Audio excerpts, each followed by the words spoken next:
വിദ്യാർത്ഥിനിയോട് concession card ചോദിച്ചതിനെ തുടർന്നുണ്ടായ തർക്കത്തിനൊടുവിൽ ഒരു സംഘം യുവാക്കൾ ബസ്സിനുള്ളിൽ കയറി കണ്ടക്ടറെ മർദ്ദിക്കുകയും തല അടിച്ചു പൊട്ടിക്കുകയും ചെയ്തു. കോട്ടയം കോളനി റൂട്ടിൽ സർവീസ് നടത്തുന്ന തിരുനക്കര ബസ്സിലെ കണ്ടക്ടർ പ്രദീപ് കുമാറിനാണ് മർദ്ദനമേറ്റത്. പ്രദീപിന്റെ പരാതിയുടെ അടിസ്ഥാനത്തിൽ യുവാക്കൾക്കെതിരെ ചിങ്ങവനം പോലീസ് കേസെടുക്കുകയും ചെയ്തു. എന്നാൽ ഇദ്ദേഹം പരാതി നൽകിയതിന് പിന്നാലെ ആ പെൺകുട്ടിയോട് മോശമായി സംസാരിച്ചുവെന്ന് ചൂണ്ടിക്കാട്ടി പെൺകുട്ടി നൽകിയ പരാതിയുടെ അടിസ്ഥാനത്തിൽ ഇദ്ദേഹത്തിനെതിരെ പോക്സോ നിയമപ്രകാരവും പോലീസ് കേസെടുത്തിട്ടുണ്ട്.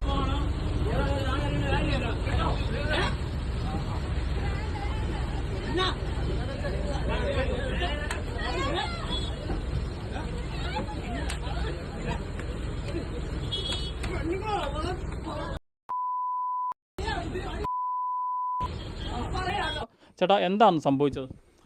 കോട്ടയത്ത് നിന്ന് 4:50 ബസ് വരുമായിരുന്നു. ഈ കുട്ടി ചന്തക്കവലയിൽ നിന്ന് വണ്ടിയിൽ കയറി പൂന്തുരുത്ത് ഭാഗത്ത് വന്നപ്പോഴത്തേനാണ് ഞാൻ ഫ്രണ്ട് അത് എന്നോട് പോയി പൈസ ചോദിച്ചപ്പോൾ 2 രൂപ ഞാൻ തന്നെ 2 രൂപ എന്ന് ചോദിച്ചപ്പോഴത്തേന് ഈ കുട്ടി പറഞ്ഞ് സ്കൂളിൽ നിന്ന് വരുവാന്ന് പറഞ്ഞു.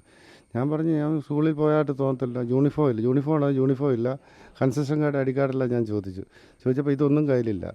അപ്പം ഞാൻ പറഞ്ഞു ബാഗ് പോലും കയ്യിലില്ല.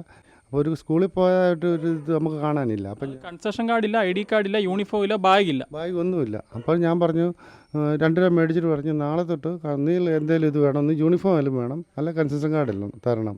ഇത്രയും ഞാൻ പറഞ്ഞിട്ടുള്ളൂ. എന്നിട്ട് ഈ 2 രൂപ മേടിച്ചിട്ട് ആ കുട്ടി പൂന്തുരുത്തിനപ്പുറത്തുള്ള പാലത്തിൻ്റെ അവിടെയാണ് വന്നിറങ്ങുന്നത്. ഈ കുട്ടിക്ക് ഇറങ്ങേണ്ട സ്ഥലത്ത് തന്നെയാണ് ഇത് വന്നിറങ്ങിയത്. ആ സ്റ്റോപ്പിലാണ്. അത് കഴിഞ്ഞാൽ പിന്നെ ബാക്കി കവലല്ലേ സ്റ്റോപ്പുള്ളൂ. അപ്പോൾ ആ സ്റ്റോപ്പിൽ അവരിറങ്ങുന്നത്. അവിടെ ഇറങ്ങി ആ കുട്ടി വീട്ടിൽ പോയി, ഞാൻ വണ്ടി പോയി മാളികക്കടയിൽ ചെന്നിട്ട് തിരിച്ചു വരുമ്പോൾ വണ്ടിക്കകത്ത് വലിയ ആളില്ല, 4-5 പേരെ വണ്ടിക്കകത്തുണ്ടായിരുന്നുള്ളൂ. ഞങ്ങളിങ്ങനെ ബാക്കി കവലയ്ക്ക് ഇപ്പുറത്ത് വന്നപ്പോൾ ഒരു പള്ളിയുടെ അവിടെ വരുമ്പോഴത്തേക്ക് ഒരു 8 പേര് വന്നു, 20 പേരുണ്ട് വന്ന് വണ്ടി വന്നിട്ട് ഒരു 4 പേര് വണ്ടിക്കകത്ത് ചാടി കയറി ഈ കൊച്ചിനോട് കയറാൻ പറഞ്ഞ് കയറി വരാം, ഇത് അതിനകത്ത് കണ്ടക്ടറായെന്ന് ചോദിച്ചു. അപ്പം ഞാൻ സൈഡിൽ നിൽക്കുകയാണ്, എൻ്റെ കൊച്ചു എൻ്റെ കൂട്ടത്തിരിപ്പുണ്ട്. ചേട്ടൻ്റെ മോൻ കൂടെ കൂടെയെന്ന് വെച്ചാൽ അവനന്ന് സ്കൂളിൽ സ്ട്രൈക്കും കഴിഞ്ഞിട്ട് വീട്ടിലേക്ക് പേർക്ക് കറി വെക്കാൻ പൈസ ഇല്ലെന്ന് പറഞ്ഞാൽ അവൻ ചിങ്ങവനത്ത് വന്ന് ബസ്സിൽ കയറി കടുവാക്കളത്ത് ഇറങ്ങാൻ വേണ്ടി വന്നതാണ്. പൈസ മേടിച്ചുകൊണ്ട് അവിടുന്ന് കറി വെക്കാൻ മേടിച്ചുകൊണ്ട് വീട്ടിലോട്ട് ഇറങ്ങാൻ വന്നതാണ്. അന്നേരമാണ് എൻ്റെ കൊച്ചു എൻ്റെ കൂട്ടത്തിലുണ്ടായിരുന്നത്. ഇവർ കയറി വന്ന് ഇതാണോ കണ്ടക്ടർ എന്ന് ചോദിച്ചിട്ട് ഒരുത്തം വന്നോണോ എന്ന് ആദ്യം എനിക്കിട്ട് അടിച്ച് ഞാൻ ചേട്ടാ പ്രശ്നം എന്നാന്ന് പറയാൻ പറഞ്ഞു. അന്നേരത്തെ നിനക്ക് കൂടുതലൊന്നും അറിയണ്ടാ, ഞങ്ങളങ്ങ് തരുന്നങ്ങ് മേടിച്ചാൽ മതിയെന്ന് പറഞ്ഞാണ് എനിക്കിട്ട് പിന്നെ അടിക്കുന്നത്. അപ്പോൾ എൻ്റെ കൊച്ചു പറഞ്ഞു ചേട്ടാ അടിക്കരുത് പറഞ്ഞ് ഒരാളുടെ കൈക്ക് പിടിച്ചോണ്ട് അവനെ എൻ്റെ കുഞ്ഞിനായിട്ട് അടിച്ച്. അത് കഴിഞ്ഞപ്പോഴത്തേന് 2 പേര് കൂടി എൻ്റെ കൈക്ക് പിടിച്ച് എനിക്കിട്ട് ആ കൊച്ചിനെ കൊണ്ട് അടിപ്പിക്കാൻ ശ്രമിച്ചതാണ്. പക്ഷേ ആ അടി കിട്ടിയത് എൻ്റെ കുഞ്ഞിൻ്റെ കാരണത്തിനിട്ടാണ്. അത് കഴിഞ്ഞ് 3 പേര് ന്യായമായിട്ട് എനിക്കിട്ട് ശരിക്കും തലക്കിട്ട് ഇടിക്കുകയും അടിക്കുകയോ ഒത്തിരി കണ്ടമാനം ചെയ്തു. ഇപ്പോൾ എനിക്കൊരു ഈ സൈഡ് ചെവിക്ക് നല്ല വേദനയുണ്ട്. അതിനുശേഷം ഇവർ കുറച്ച് അടിയെല്ലാം കഴിഞ്ഞിട്ട് ഇവർ വണ്ടിക്ക് ഇറങ്ങിയിട്ട് ഒരുത്തൻ ഇങ്ങോട്ട് വന്ന് ഹെൽമെറ്റ് എടുത്ത് ഫുട്ബോളോട് ചാടി കയറുന്നു. വെളിയിൽ കൂടെ ഹെൽമെറ്റിന് ഒറ്റ അടിയായിരുന്നുണ്ട് ഈ ഇടത്തെ സൈഡിൽ ചെവിയുടെ മുകളിൽ അടിച്ചു. അന്നേരം എനിക്കൊന്നും അറിയത്തില്ല ചോര. അത് കഴിഞ്ഞപ്പോഴത്തേക്ക് ഞാൻ വണ്ടി മുന്നോട്ടെടുത്ത് ശാലം കഴിയുമ്പോൾ എൻ്റെ ദേഹത്തോട് ചോര ഒഴുകുന്നതുകൊണ്ടാണ് ഞാൻ ഡ്രൈവറോട് പറഞ്ഞ് വണ്ടി നിർത്താൻ മതി. ഡ്രൈവറും പേടിച്ചു പോയി. 3 സ്റ്റിച്ചുണ്ട്. അന്നേരത്തേന് അവിടുന്ന് പോന്നിട്ട് അവിടുത്തെ നാട്ടുകാർ കൂടി പുറകെ ബൈക്കാ വന്നിട്ട് പറഞ്ഞ് വണ്ടി കൊണ്ടുപോകാനൊക്കത്തില്ല, വണ്ടി സ്പോട്ടിൽ കൊണ്ടുവരണം, അത് കേസെടുക്കണ്ട, ഇത്ര അടി കിട്ടി തല പൊട്ടിയതാണ്, അതുകൊണ്ട് ഇവിടുന്ന് പോകാനൊക്കത്തില്ല നാട്ടുകാർ പറഞ്ഞിട്ടാണ് ഡ്രൈവർ പിന്നെ ആ ധൈര്യത്തിലാണ് തിരിച്ച് ഡ്രൈവർ വണ്ടി അവിടെ ഇട്ട് കഴിഞ്ഞപ്പോഴത്തേന് ചിങ്ങവനം സ്റ്റേഷനിൽ നിന്ന് പോലീസുകാർ വന്ന് കാര്യങ്ങൾ തിരക്കി. അപ്പം ഇത് കണ്ട എൻ്റെ ശരീരത്തെ ബ്ലഡും ഇതെല്ലാം കണ്ടപ്പോൾ എത്രയും പെട്ടെന്ന് ഹോസ്പിറ്റലിൽ കൊണ്ടുപോകാൻ പറഞ്ഞു. അവിടുന്ന് ഓട്ടോറിക്ഷ പിടിച്ച് എന്നെ ഹോസ്പിറ്റലിൽ കൊണ്ടുപോകായിരുന്നു. ഹോസ്പിറ്റലിൽ ചെന്ന് കഴിഞ്ഞപ്പോഴത്തേന് 3 സ്റ്റിച്ച് ഉണ്ടായിരുന്നു. 3 സ്റ്റിച്ചിട്ട് എൻ്റെ കുഞ്ഞിനെ ഒപ്പിച്ചിട്ടെടുത്ത് അവനെയും ഡോക്ടറെ കാണിച്ചു. അപ്പോൾ അവന് മുറിവൊന്നും ഇല്ലാഞ്ഞുകൊണ്ട് പിന്നെ വേറെ ഇതൊന്നും ചെയ്തില്ല. അപ്പോൾ അവനിട്ട് അടി മാത്രമേ ഉള്ളായിരുന്നു, ശരീരത്തിന് ചതവ് മാത്രമേ ഉണ്ടായിരുന്നില്ല, മുറിവൊന്നുമില്ലായിരുന്നു. അവിടുന്ന് കഴിഞ്ഞപ്പോഴത്തേന് എനിക്ക് തലയ്ക്ക് വേദന ഉണ്ടെന്ന് കഴിഞ്ഞപ്പോഴത്തേന് അവിടുത്തെ ഡോക്ടർ പറഞ്ഞു ഇവിടെ സ്കാനിങ്ങിൻ്റെ ഇതില്ല, എത്രയും പെട്ടെന്ന് മെഡിക്കൽ കോളേജിൽ സ്കാൻ ചെയ്യണം, തലയ്ക്ക് പ്രശ്നം ഉണ്ടാവില്ല എന്നാണെങ്കിൽ സ്കാൻ ചെയ്ത് നോക്കിയാൽ അറിയത്തുള്ളൂ എന്ന് പറഞ്ഞു. ഇതിനകത്ത് ഇപ്പോൾ ഈ എതിർഭാഗം പറയുന്നത് താങ്കൾ ഈ പെൺകുട്ടിയോട് മോശമായി സംസാരിച്ചു എന്നുള്ളതാണല്ലോ അവരുടെ ഒരു വാദം. എതിർഭാഗമാണ് അവർ അന്നേരം നിയമപ്രകാരമായിട്ട് അവരാണ് ആദ്യം കേസ് കൊടുക്കേണ്ടത്. എൻ്റെ കേസ് ചെല്ലുന്നതിന് മുമ്പ് അവരാണ് ആദ്യം കേസ്. അവർക്ക് അങ്ങനെ കംപ്ലയിൻ്റ് ഉണ്ടായിരുന്നത് എൻ്റെ കേസ് പിന്നെ കൊടുത്തതിൻ്റെ ശേഷം കേസുണ്ടെന്ന് അറിഞ്ഞപ്പോൾ അവർക്കൊരു രക്ഷയ്ക്ക് വേണ്ടി അവർ പിന്നെ കൊടുത്തിരിക്കുന്നതെന്ന് നമുക്കത് ഊഹിക്കാനൊക്കത്തുള്ളൂ. അല്ല അങ്ങനെയാണെങ്കിൽ അവർക്ക് നിയമപ്രകാരം അവർക്ക് ആദ്യം കേസിന് പോകാമായിരുന്നു.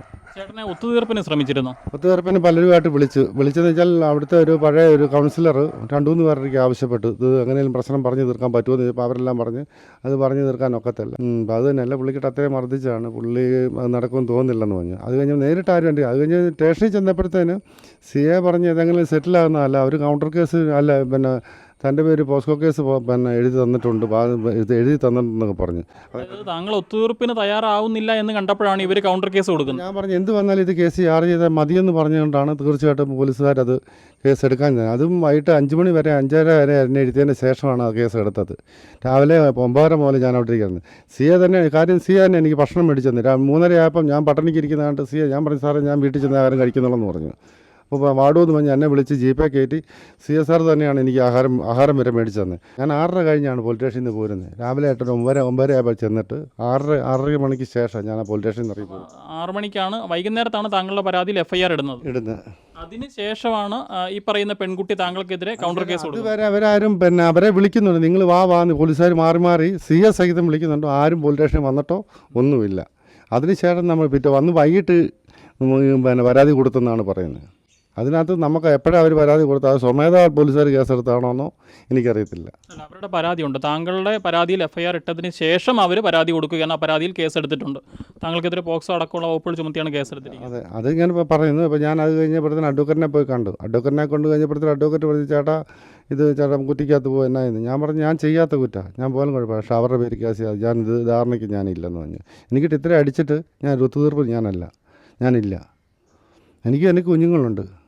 എൻ്റെ കുഞ്ഞുങ്ങൾക്ക് നാളെ എനിക്കല്ലേ ബസ്സാ പോകണം. ഞാൻ ഒത്തുതീർത്ത് കഴിഞ്ഞാൽ നാളെ ഇവന്മാർ എനിക്കിട്ട് തല്ലത്തില്ലെന്ന്. ഇപ്പോൾ എനിക്കിട്ട് തന്നെയില്ല, കഴിഞ്ഞ മാസം ഇതുപോലെ തന്നെ കോട്ടയം വെള്ളത്തുരുത്തിൽ ഓടുന്ന സർവീസ്, അതിലേക്കൂടെ ഓടുന്ന സർവീസ് ബസ്സിൽ ഇതേപോലെ തടഞ്ഞു നിർത്തി ആ ജോലിക്കാരെ ഇതുപോലെ മർദ്ദിച്ചിട്ട് പാർട്ടിക്കാരിടപെട്ട് പോലീസ് സ്റ്റേഷനിൽ വെച്ച് ഇപ്പോൾ ഈ കേസ് പറഞ്ഞു നിർത്താൻ. അത് തന്നെയല്ല, ഇന്നലെ സ്റ്റേഷനിൽ ചെല്ലുമ്പോൾ CNോട് കഴിഞ്ഞ് പാർട്ടിയുടെ ഒരു നേതാവ് വിളിച്ചായിരുന്നു കേസ് രജിസ്റ്റർ ചെയ്തതെന്ന് പറഞ്ഞ് കേസ്. അപ്പോൾ അതിനാ താങ്കൾക്ക് വേണ്ടിയാണോ വിളിച്ചത്? അല്ല, എനിക്ക് വേണ്ടിയല്ല വിളിച്ചത്. എനിക്ക് വേണ്ടിയാണെങ്കിൽ എനിക്കിട്ട് അടിച്ചിട്ട് കേസ് ചാർജ് ചെയ്ത് എനിക്ക് ആൾക്കാർ ഞാനും ഒരു രാഷ്ട്രീയ പാർട്ടിക്കാരുമായിട്ട് ഞാൻ സമീപിച്ചിട്ടുമില്ല. താങ്കളുടെ നിലപാട് ഇതിലിപ്പം അവർ താങ്കൾക്കെതിരെ എന്ത് കേസ് കൊടുത്താലും എന്ത് നടപടി ഉണ്ടായാലും അടി കൊണ്ടതിന് ശേഷം ഇത് ഒത്തുതീർപ്പിനില്ല എന്നുള്ളതാണ് താങ്കളുടെ നിലപാട്. ഞാൻ പറഞ്ഞിരിക്കുന്നത് എനിക്കത് ഇതുപോലെ ശരിക്കും മർദ്ദിച്ച് എനിക്കിട്ട മർദ്ദനം കിട്ടിയത്. എനിക്കിപ്പോഴത്തെ ഈ സൈഡ് എനിക്ക് നല്ല ചെവിയുടെ ഈ ഭാഗത്ത് നല്ല വേദനയാണ്. എന്താണെങ്കിലും കഴിഞ്ഞ ദിവസമാണ് കോട്ടയം കോളനിയിൽ ഈ സംഭവം ഉണ്ടാകുന്നത്. ബസ്സിൽ കോട്ടയം ടൗണിൽ നിന്നൊരു വിദ്യാർത്ഥിനി ബസ്സിൽ കയറുകയായിരുന്നു. കണ്ടക്ടർ പറയുന്ന അനുസരിച്ചാണെങ്കിൽ ആ വിദ്യാർത്ഥിനി യൂണിഫോമിലായിരുന്നില്ല. കൺസെഷൻ കാർഡോ ID കാർഡോ ബാഗോ പോലും ഉണ്ടായിരുന്നില്ല. 2 രൂപ കൺസെഷൻ നൽകുന്നു. ഈ ഒരു അവസ്ഥയിൽ കൺസെഷൻ കാർഡോ ബാഗോ യൂണിഫോം ഇല്ലാത്തതുകൊണ്ട് തന്നെ കൺസെഷൻ നൽകാൻ പറ്റില്ല എന്ന് ഇദ്ദേഹം പറഞ്ഞെങ്കിലും ആ പെൺകുട്ടി 2 രൂപ മാത്രമാണ് നൽകിയത്. യാത്ര തുടരുന്നു. പക്ഷേ ഈ വാഹനം തിരികെ വന്നപ്പോൾ ഒരു സംഘം യുവാക്കൾ, ആ പെൺകുട്ടിയോടൊപ്പം വന്ന ഒരു സംഘം യുവാക്കൾ ഇദ്ദേഹത്തെ ക്രൂരമായി മർദ്ദിക്കുകയായിരുന്നു. ഹെൽമെറ്റിന് തല അടിച്ച് പൊട്ടിക്കുകയും ചെയ്തു. 3 സ്റ്റിച്ചുണ്ട്. അതിനുശേഷം ഇദ്ദേഹം ചിങ്ങവനം പോലീസിൽ പരാതി നൽകുന്നു. ഈ മർദ്ദിച്ചവർക്കെതിരെ പരാതി നൽകുന്നു. പോലീസ് ഇദ്ദേഹത്തിൻ്റെ പരാതിയിൽ കേസെടുക്കുന്നു. കേസെടുക്കാതെ ഇത് ഒത്തുതീർപ്പാക്കി വിടാൻ പറ്റുമോ എന്ന് ശ്രമിച്ചതാണ്. പക്ഷേ ഇദ്ദേഹം ഉറച്ചു നിന്നതിനാൽ തന്നെ ഇദ്ദേഹത്തിൻ്റെ പരാതിയിൽ കേസെടുക്കുന്നു. ഇദ്ദേഹത്തിൻ്റെ പരാതിയിൽ കേസെടുത്തതിന് പിന്നാലെ ഈ പെൺകുട്ടി പോലീസിൽ മറ്റൊരു പരാതി നൽകുന്നു. ഇദ്ദേഹം തന്നോട് മോശമായി സംസാരിച്ചു എന്ന് ചൂണ്ടിക്കാട്ടിക്കൊണ്ട് പരാതി നൽകുന്നു. അങ്ങനെ ആ പെൺകുട്ടിയുടെ പരാതിയിൽ ഈ കണ്ടക്ടർക്കെതിരെ പോക്സോ നിയമപ്രകാരവും ചിങ്ങവനം പോലീസ് കേസെടുത്തിട്ടുണ്ട്. കോട്ടയത്തു നിന്നും അരുൺ മലയിലിനൊപ്പം Rahul Irumpukuzhi, focus news TV.